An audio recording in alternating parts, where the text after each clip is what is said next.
un podcast de Cooperativa. Este es el podcast de Una Nueva Mañana, una presentación de cooperativapodcast.cl, otra forma de escuchar.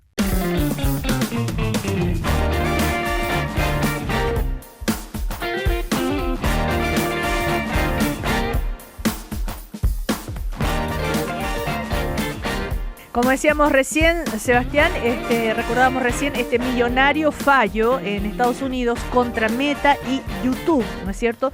¿Por qué? ¿Qué es lo que pasó? Los condenan por haber sido negligentes en el diseño de sus aplicaciones, calificándolo de adictivo. Y este veredicto, se dice, puede marcar un antes y un después en el debate sobre la adicción adolescente a las redes sociales. De ahí que estábamos preguntándole a nuestros auditores, auditoras, ¿por qué creen ustedes que los adolescentes se hacen adictos a las redes sociales? ¿Qué razón también podría haber detrás de esto? Bueno, vamos a conversar sobre el tema con Eduardo Sandoval, psicólogo y especialista en neurociencias cognitivas, académico de la Universidad Autónoma. ¿Cómo te va, Eduardo? Buen día. Hola, ¿qué tal? Buenos días. Gracias por el espacio. No, gracias a ti por estar con nosotros, Eduardo. Un tema siempre inquietante, porque es un mundo que a veces no todos lo vemos o lo seguimos como al día a día o al minuto. Muchos no son necesariamente ni usuarios de redes sociales ya cuando somos grandes, o de lo que pasa con este tipo de aplicaciones. ¿Por qué se habla de diseños adictivos? ¿Qué es lo que tienen estas aplicaciones que lo hacen adictivo? Y en este caso, si hay una demanda, es porque se piensa que deliberadamente se hace eso. Bueno, es súper interesante porque efectivamente marca un precedente histórico respecto a una lógica históricamente asociada a cómo se usan estos dispositivos hacia la discusión real. Es decir, cómo estos dispositivos, estas aplicaciones están diseñadas para aumentar el nivel de uso que posteriormente decanta en una potencial adicción por parte de quienes los utilizan. ¿Qué características tienen estas aplicaciones como Meta o YouTube? Fundamentalmente tres grandes características. Primero, el scroll infinito, es decir, aseguran la exposición de un contenido que capta la atención del usuario y lo mantiene conectado. En segundo lugar... Para traducirlo, ¿sí? A los que no entienden cuando hablamos de scroll, eso es que uno baja el dedito y aparecen fotos y aparecen videos interminablemente. Exactamente. La reproducción automática de información con contenido atractivo para el usuario, y además toda esta combinación de contenido, música e imagen vuelve o sustenta la idea de que haya una comprobación compulsiva. Es decir, yo me mantengo cada vez mayor cantidad de tiempo conectado para visualizar este contenido que además es tremendamente influye sobre las estructuras del cerebro, sobre todo en niños y adolescentes.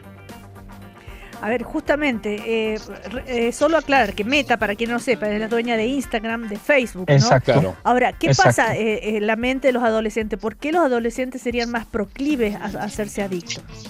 Bueno, fundamentalmente porque recordemos que sobre todo en niños y adolescentes nuestro cerebro está en una etapa de desarrollo súper crítica, sobre todo durante los primeros 7 años de vida. Prácticamente el 70% del desarrollo de nuestro cerebro ocurre allí. Y además nuestro cerebro, desde el punto de vista de su estructura y de su conformación, nosotros estamos, el cerebro prácticamente está pasando por varios procesos críticos. Por un lado, hay un cerebro que está en pleno proceso de maduración. Por lo tanto, esta captación continua de atención que ofrecen estas plataformas no permite que necesariamente haya una contraparte anclada en el cerebro que le permita regular la conducta, controlarla y además procesarla a un nivel cognitivo ya maduro. Por lo tanto, como no están estos recursos óptimamente desarrollados, se hace más permeable y más vulnerable a que se generen conductas potencialmente adictivas en el uso, frecuencia e intensidad de estos dispositivos. Entonces, en palabras muy simples, todos los mecanismos de control cognitivo que nuestro cerebro logra en la etapa adulta, asociados al desarrollo de la corteza prefrontal fundamentalmente, que tiene que ver con el juicio moral, el control inhibitorio, la regulación emocional, la planificación de la atención, no están suficientemente desarrollados. Entonces, como no hay alguien que lo controla, se hace mucho más vulnerable, sobre todo durante los primeros años de vida, y eso explica por qué organizaciones tan importantes como la Asociación Médica Pediátrica y otros organismos recomiendan controles estrictos sobre cómo se están utilizando estos dispositivos. En el caso de esta historia que conocimos de allá en Estados Unidos, KGM, que es como se ha identificado con sus siglas a esta joven de 20 años, ella en su demanda da cuenta de que le causaron problemas como ansiedad y depresión. Hay, más allá de este caso, pero que nos sirve como pie para conversarlo, hay un pie que podría decir desde la ciencia, desde la investigación, que la depresión, que sabemos que es galopante en el mundo entero, y las crisis de ansiedad puedan tener un vínculo, una relación con esto. Bueno, en primer lugar hay que entender que todos los trastornos de salud mental corresponden a un fenómeno que son en su mayoría de carácter multifactorial y bidireccional. Haciendo hincapié allí, efectivamente la evidencia científica internacional muestra que a lo menos hay ciertas asociaciones entre un uso problemático de estas aplicaciones o de las redes sociales con una mayor prevalencia de sintomatología relacionada con el estrés, la ansiedad y la depresión. En segundo lugar, también se ha observado en niños mayores dificultades para tolerar la frustración. En tercer lugar, ha habido mucha investigación que empieza a mostrar alteraciones importantes en los patrones de sueño. Y en cuarto lugar, también una esfera relevante de afectación en toda la esfera cognitiva, es decir, problemas para niños que están en plena etapa escolar, dificultades para controlar la atención, para planificar la conducta y para regularse en entornos socialmente heterogéneos. Estamos conversando con Eduardo Sandoval, psicólogo y especialista en neurociencias cognitivas. Eduardo, ¿tú harías alguna relación con bueno, no sé si la harías tú, digo, uno piensa lo que le puede haber pasado a este estudiante del Liceo de Calama con esa tragedia, cuando ingresa con arma blanca, agrede, ¿no es cierto?, a dos inspectoras, a otros alumnos, una de ellas muere, la otra inspectora está en riesgo vital. Hay un alumno también muy, muy grave. Algo, porque bueno, dicen, bueno, que él sufría bullying, otros había grabado un video en las redes sociales diciendo lo que iba a hacer. ¿Hay algún link entre lo que puede estar generando estas adicciones a comportamiento de los adolescentes, crees tú? Claro, bueno, lamentable lo que ocurrió en Calama, aun cuando responden a lógicas probablemente diferenciales. Lo que sí uno puede encontrar a la base probablemente es, por un lado, bajo cuidado o protección de parte de las figuras parentales, desorganización familiar, precaria regulación en el uso de los dispositivos como las redes sociales. En cuarto lugar, trayectorias evolutivas marcadas por la negligencia, el abandono, el descuido, falta o fallas en el sistema de control de normas y límites al interior del hogar, y todo este ecosistema de figuras parentales que a lo mejor están ausentes o no establecen su rol de una manera adecuada, sumado a condiciones sociales de vulnerabilidad, sumado a una sociedad en la que se normaliza la violencia, y luego desde el punto de vista tecnológico un entorno digital que avanza muy rápido, en la que se promueven ciertos cánones de éxito y de regulación de los conflictos, son factores que en su conjunto tienden a explicar cómo en ciertos casos puntuales la violencia se ve desbordada en niños y adolescentes que desde el punto de vista neurocognitivo no tienen suficientemente desarrollados mecanismos esenciales para la vida en sociedad. ¿Y tú crees que los dueños de Meta, de Google, tienen conciencia de lo que se puede provocar con estas plataformas, del daño que pueden generar? Si es deliberado o accidental finalmente, claro, el tema. Sí, bueno, lo que sabemos hasta el momento es que efectivamente, a mi juicio, lo que ellos han diseñado son herramientas, son aplicaciones o plataformas que son muy exitosas en su diseño. Es decir, cumplen su propósito. Estas plataformas no están diseñadas para que la gente aprenda o desarrolle valores prosociales. Están desarrolladas fundamentalmente con fines de ocio, entretención y publicidad. Y han sido muy exitosas logrando eso, porque han utilizado algoritmos matemáticos y estrategias audiovisuales que conectan directamente con las vulnerabilidades que tiene el cerebro infantil en plena etapa de desarrollo. Por lo tanto, desde el punto de vista sociotecnológico, me parece que aquí hay una discusión súper importante, que no va más allá solamente de cómo se utilizan estos dispositivos, sino de la razón de fondo, cómo están diseñados y cuáles son las medidas que los países poseen para regular un uso responsable en los diferentes contextos. ¿Y Chile qué medidas, qué herramientas tiene para eso? Bueno, ahí es donde entramos en una discusión súper profunda también, porque por un lado Chile tiene cierta fortaleza en materia de conectividad digital, de acceso a las tecnologías, de cobertura de Internet, pero tenemos debilidades estructurales bastante críticas. En primer lugar, no existe un sistema robusto de verificación de la edad de cómo los niños acceden a estas plataformas. En segundo lugar, no hay una regulación efectiva sobre los algoritmos de recomendación o los tipos de diseños persuasivos a los cuales los niños y adolescentes están accediendo hoy en día en estas plataformas. Además, la regulación chilena por lo general sigue centrada en el usuario y en la familia, más que en cómo están diseñadas estas plataformas.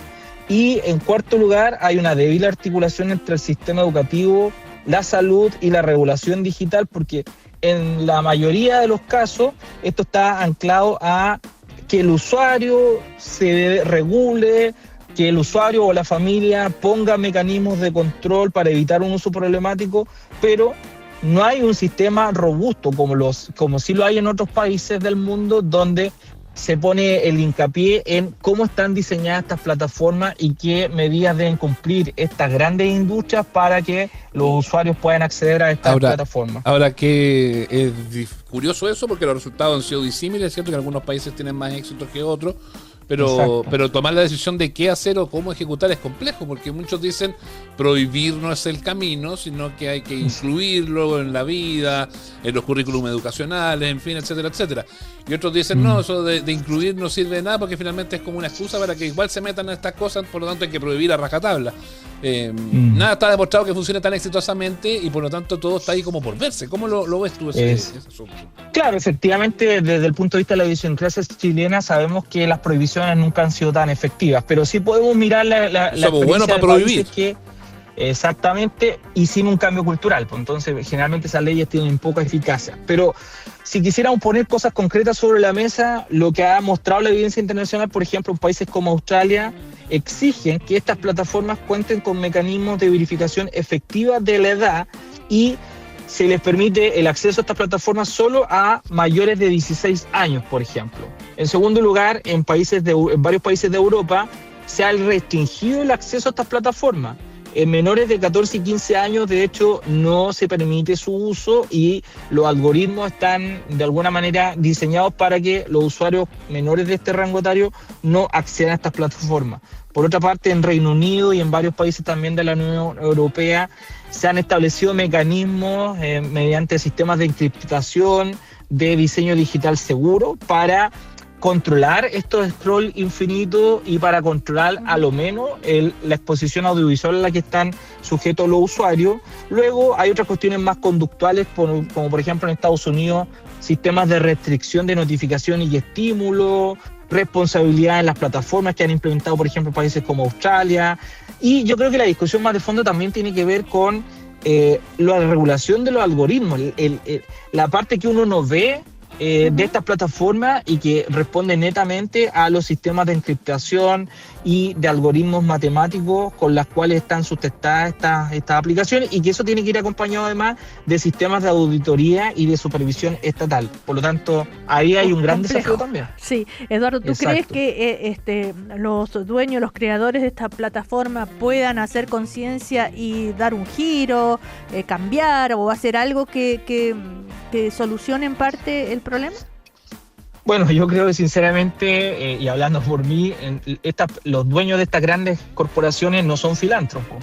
Por lo tanto, lo que ellos buscan es generar recursos económicos en base a publicidad y captar cada vez más usuarios. Sí. Por lo tanto, si no hay una condena de por medio que sea millonaria y ejemplificadora, probablemente van a seguir siendo muy hábiles en generar condiciones de riesgo para el cerebro infantil, para que hayan cada vez más usuarios y cumplan sus cometidos económicos. Pero es tanto lo que ganan que no sé qué tan millonaria debería ser la condena, la multa para que les haga algo. En este caso, $3 millones como indemnización. Es marginal.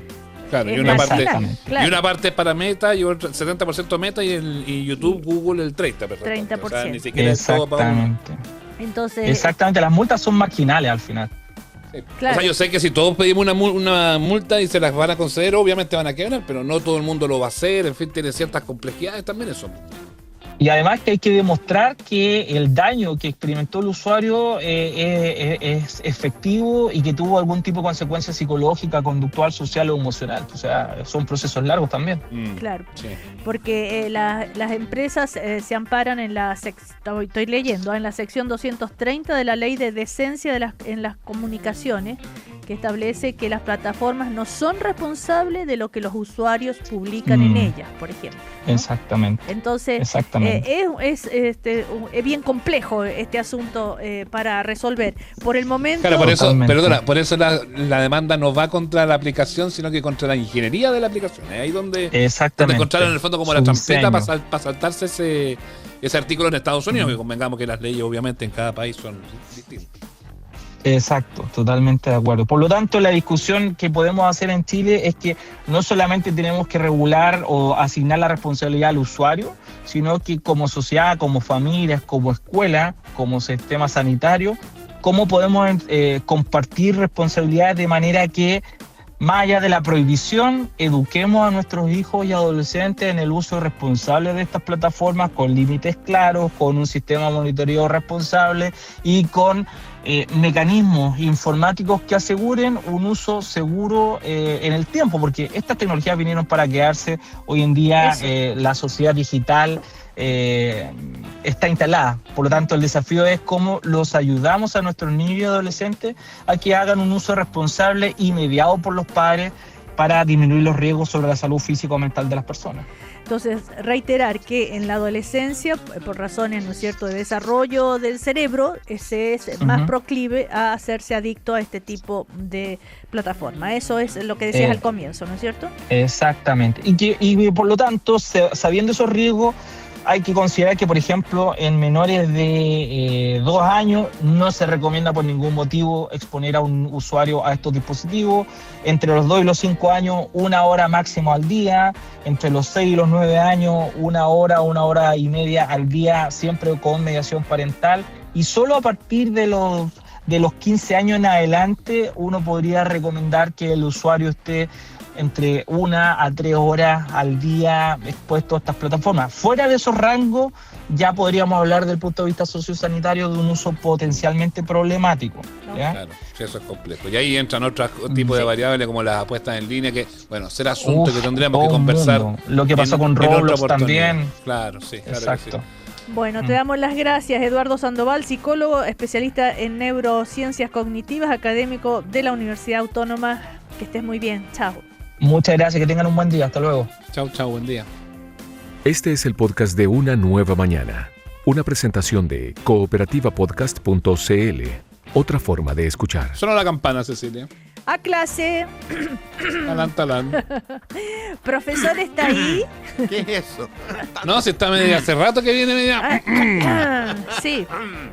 ¿La media toreque o media resfriadeque? No lo sé. A toreque.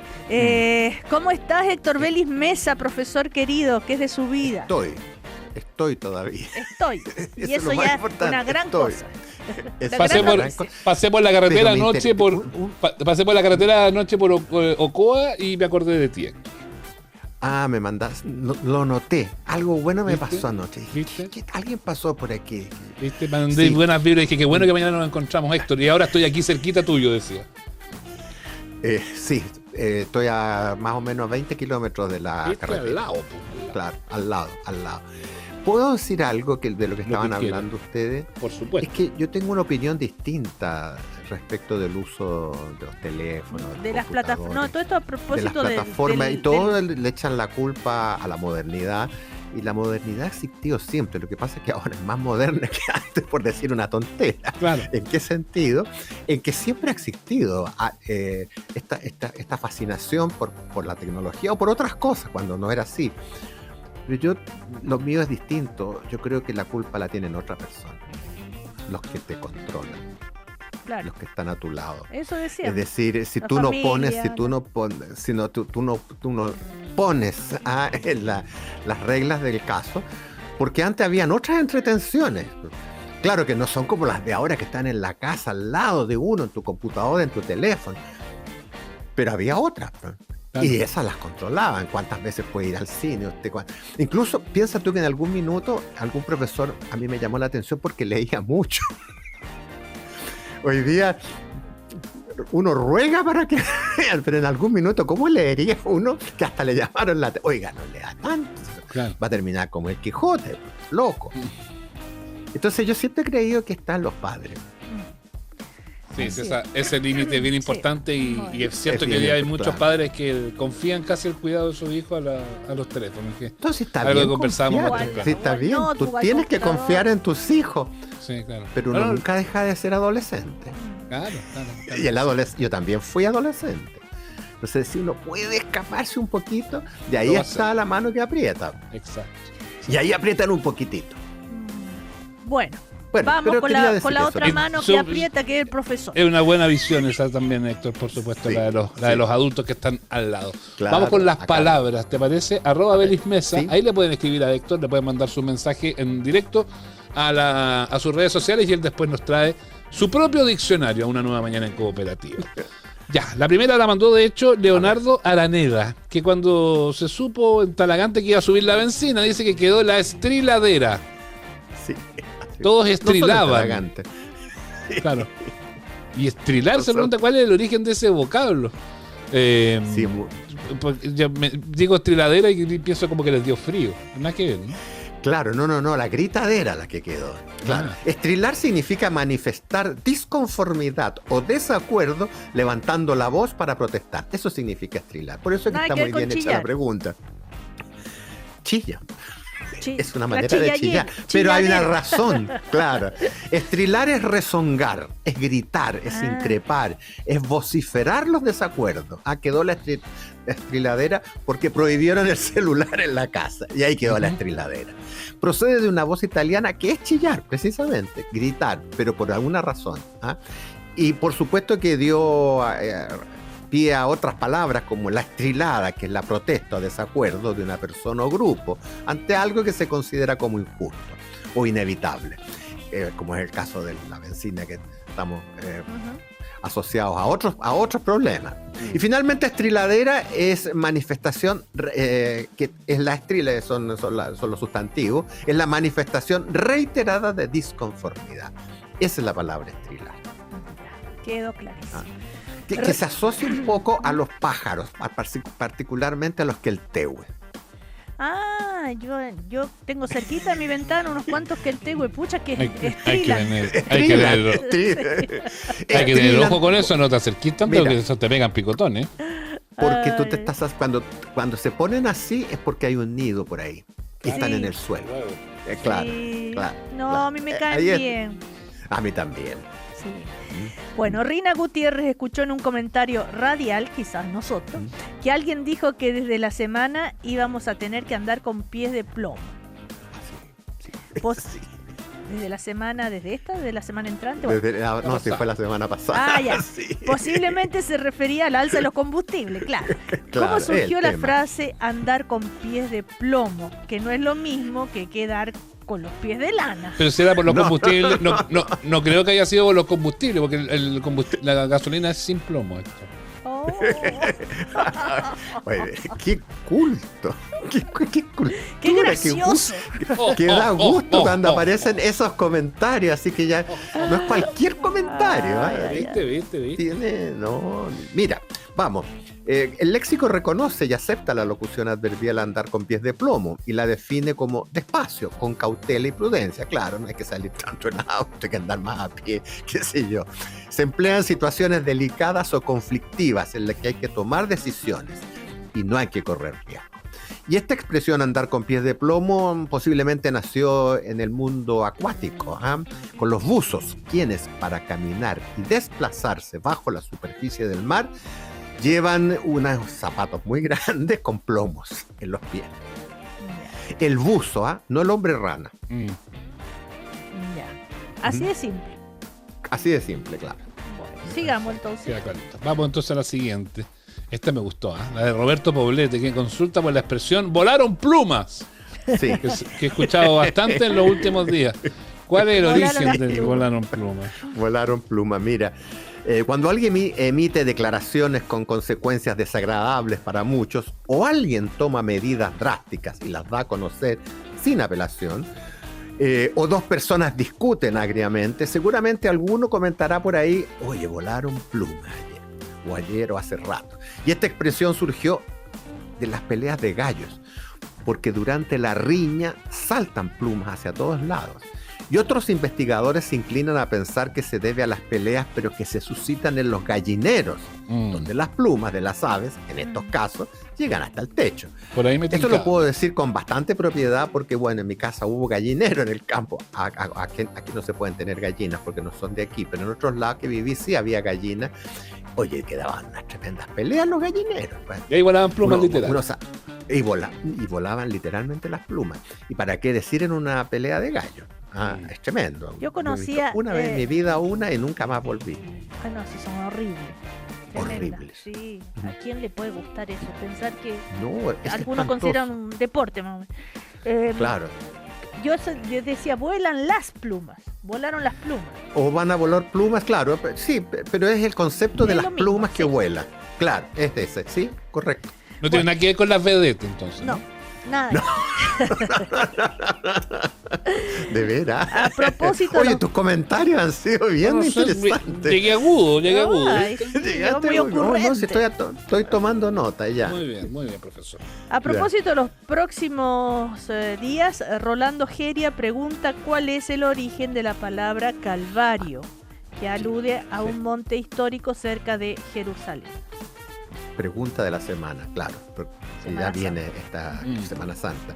Mira, Calvario significa serie de adversidades, pero también el Calvario es la bóveda del cráneo y la calavera sin la mandíbula inferior. Ese es el Calvario. Ajá. Y en la antigüedad se llamaba Monte Calvario a una colina cercana a Jerusalén, lugar donde fue crucificado Jesús. Y ese cerro tenía este nombre porque semejaba una calavera a primera vista. Si tú lo mirabas desde lejos, era una verdadera calavera. Yo he visto fotos, no lo conozco. Y Calvario procede de la voz latina calvaria, que es precisamente calavera. Y después del sacrificio de Jesús, a esta palabra, es decir, a Calvario, se le empezó a dar la connotación de sucesión de adversidades y humillaciones. Pero la primera acepción es el camino con cruces en memoria de los pasos de Jesús. Pero es una calavera. Sí, si tú ves en internet la foto, te vas a dar cuenta que de lejos es como ver una calavera. Pues de ahí viene. De ahí viene. Por eso se llamaba la calavera. Oye, le aceptamos dos preguntas. Nos haremos el túnel de la calavera, Héctor, también. Está cerquita de tu casa. Sí, cerquita. Sí, aceptamos dos preguntas. Ya, aceptamos preguntas, sí, porque Rolando Geria tiene otra también. Pregunta por el origen de la locución Vía Crucis. Claro, que es el camino de la cruz. Pero es algo parecido a lo anterior, porque esta locución latina alude al camino con diversas estaciones de cruces o altares que se recorre rezando en cada una de ellas en los días de Semana Santa y en memoria del recorrido que hizo Jesús hacia el Monte Calvario. Están relacionadas las dos preguntas. Y el Vía Cruces es también el conjunto de 14 cruces o 14 cuadros que están en las iglesias. Entonces se han fijado ustedes, todas las iglesias tienen ese Vía Crucis.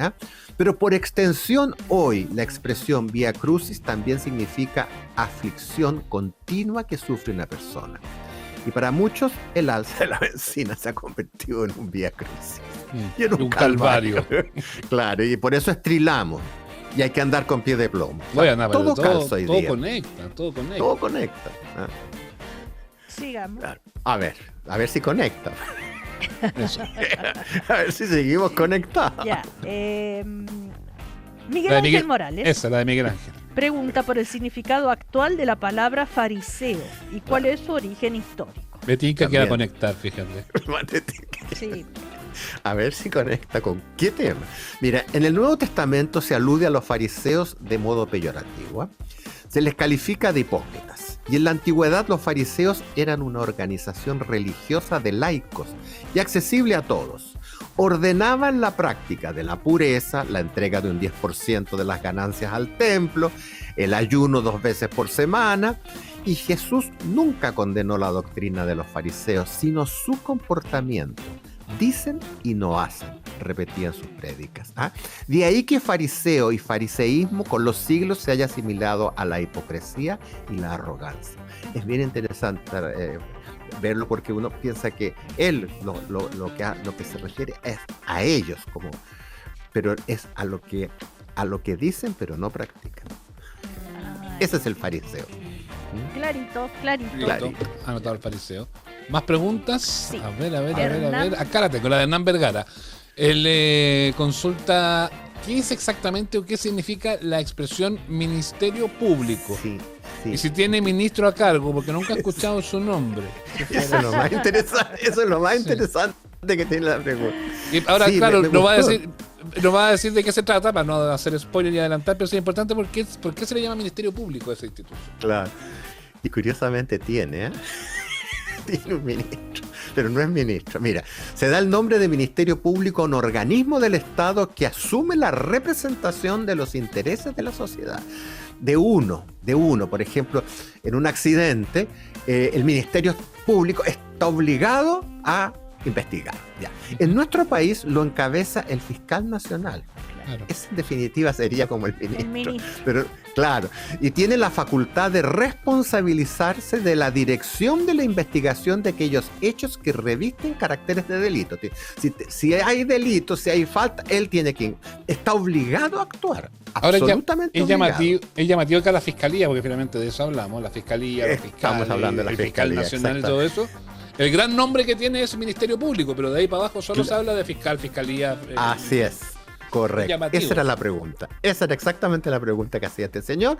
Por eso que el Ministerio Público está obligado a dar protección a las víctimas y testigos, y sobre todo a llevar adelante una acción penal pública. Por ejemplo, en un caso de accidente, si tú no sigues, si no haces la acción tú personalmente, la tiene que hacer el Ministerio Público. ¿No era más claro que le dijéramos Fiscalía Nacional nomás y chao? Claro, ese es el Ministerio Público. Por eso que era buena la pregunta, porque podíamos explicarla. Es en definitiva el servicio público encargado de actuar en justicia en nombre de todos nosotros. Listo. Él nos representa. Claro, era interesante desde ese punto de vista. Y él lo planteó de una manera curiosa. ¿Y cuál es el ministro? No, es el fiscal nacional. El fiscal nacional. El señor Valencia en este caso. Exacto. Claro, estaba buena la pregunta. Sí, buena. Bueno, a Roxana Bravo le preguntaron si había visto chinchineros en el centro de Santiago. Y como de verdad ella no sabe qué son los chinchineros, dijo, no, yo no vi nada. Pero se quedó con la curiosidad, por supuesto. Claro. Ahora, ¿qué es un chinchinero? Porque ella no lleva mucho tiempo en Chile, lógico, sí, ¿no? Entonces, para que contextualicemos por qué pregunta. Sí, hay muchos en el centro, y yo también me detengo a mirarlos largo rato a los chinchineros. Es el artista callejero que baila girando sobre sí mismo al ritmo del chinchín. Y el chinchín es un instrumento musical que se compone de un bombo con platillos. Y los músicos lo cargan en la espalda y accionan los platillos con el pie, mientras marcan el ritmo y bailan. Y la palabra chinchín originalmente se escribía chinchilín, pero el uso masivo le suprimió algunas letras y lo dejó solo en chinchín. Era chinchilín original. ¿O sea, era chinchilenero? Era el chinchilenero originalmente. Son impresionantes ya como bailan. Sí. Yo he visto mujeres ahora. También, sí, no, yo me quedo y se mantiene, y hay una tradición que uno piensa que en algún minuto se puede perder, se puede morir, pero siguen las familias, sobre todo de chinchinero, la van traspasando de generación en generación. Nunca debe morir. Es un gran espectáculo. Cuando es una familia, a veces está el papá, el abuelo y el niñito. Sí, es fantástico, claro. El chiquitito ahí da la vuelta como pirinola con el... Claro, y ahora están las mujeres también, yo las he visto en el centro. Bueno, y está la canción del Pollo Fuente también. Claro. Mi bombo y mi chinchín. Y mi chinchín, sí, porque está ahora celebrando sus no sé cuántos años, no los digo, pues yo trabajé con él. Entonces siempre, ¿cuál de los dos era más viejo? Va a quedar en el misterio. Ahí está el pollito que va a tener presentación pronto. Claro, pues, sí. Patricio Enríquez nos dice que quiere saber qué es más correcto, decir balón o galón de gas. Y podríamos agregar de whisky. Bueno, siempre la certeza inquieta. Yo he escuchado tatú de gas. Sí. Mira, un balón es un recipiente para contener gases. Y un galón es una medida de capacidad para líquidos, para ser bien precisos. En consecuencia, si se habla de recipiente para el gas, licuado, lo correcto y apropiado es decir balón de gas. Pero si te vas a tomar un buen whisky, anda a tu galón de Chivas Regal. Claro, de lo que otra está, lo que, Macallan. O sea, si el balón...